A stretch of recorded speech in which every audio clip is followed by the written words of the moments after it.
Our primary vision is to strengthen and or support member states, all 55 member states, to have a strong, functional national public health institute. A national public health institute that can essentially do four things. One, manage disease outbreaks, train a competent workforce, have a good surveillance systems and laboratory network. All across these categories, good data is critical. I mean, I would actually say that the data is the oxygen of a good national public health institution in Africa. Without data, I mean, our public health institution or strategy is doomed to not be very successful. HIV and AIDS in Africa continues, in my view, to be a serious economic and security threat for a continent, and a continent that is 1.2 billion inhabitants. Today, we know that about 1 million Africans still die each year about that from HIV/AIDS, which is a significant number. So we have to do a couple of things in Africa. First of all, advocacy has to be maintained at the highest level. There's no room for complacency that we are remotely. I mean, if we have to succeed and win the fight against HIV/AIDS and bring it to epidemic control by the year 2030, the highest level of advocacy needs to continue to be maintained across the continent. Secondly, is the ability to use data at a regional, national, and subnational level, which is we have to know our epidemic.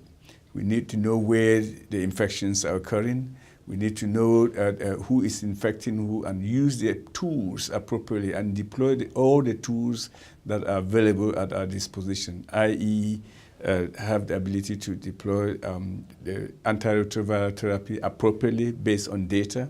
Without financing, none of the things, the instruments or tools that are available in the menu to fight HIV/AIDS will be deployed, actively deployed. So I think, unfortunately, we've seen a flattening of global financing for global health across the board over the last 10 years, which is very, very unfortunate. Again, it speaks to the complacency that I was referring to, that we cannot be complacent of the fact that progress has been made. We need to continue to mobilize both financing from the international community, but very importantly, domestic financing from within Africa. Africans have to show ownership and leadership of this fight, because it will undermine, as I said earlier, the economic growth of the continent and the security growth of the continent.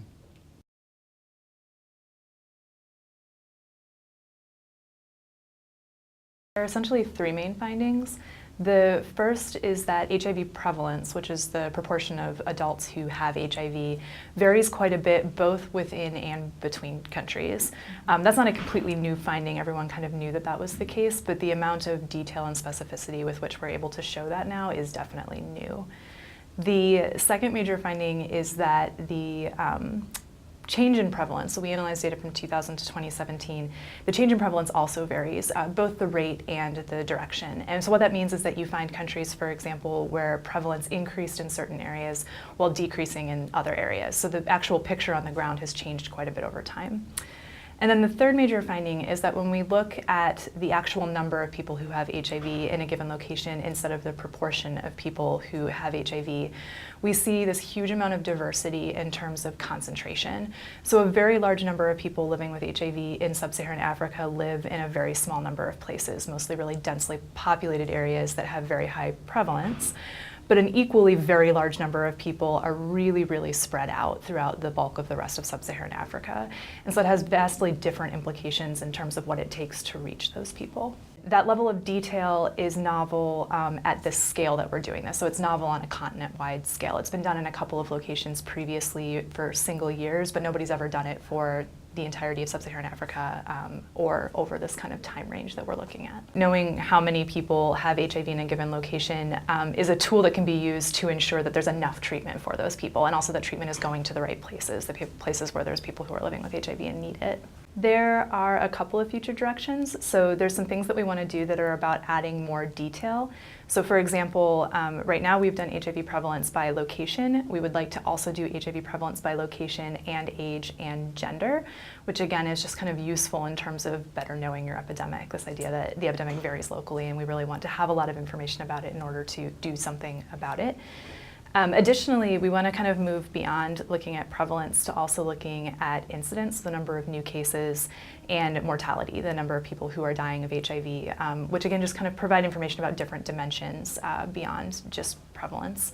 And then finally, so far we've focused almost exclusively on sub-Saharan Africa, which makes sense because that's where the bulk of burden from HIV is. But there are certainly other places in the world that have significant HIV burdens. We want to spread out a little bit beyond sub-Saharan Africa to some of those other countries as well. The primary goal of the LBD project is to create useful tools that can and will be used to improve health and promote equity.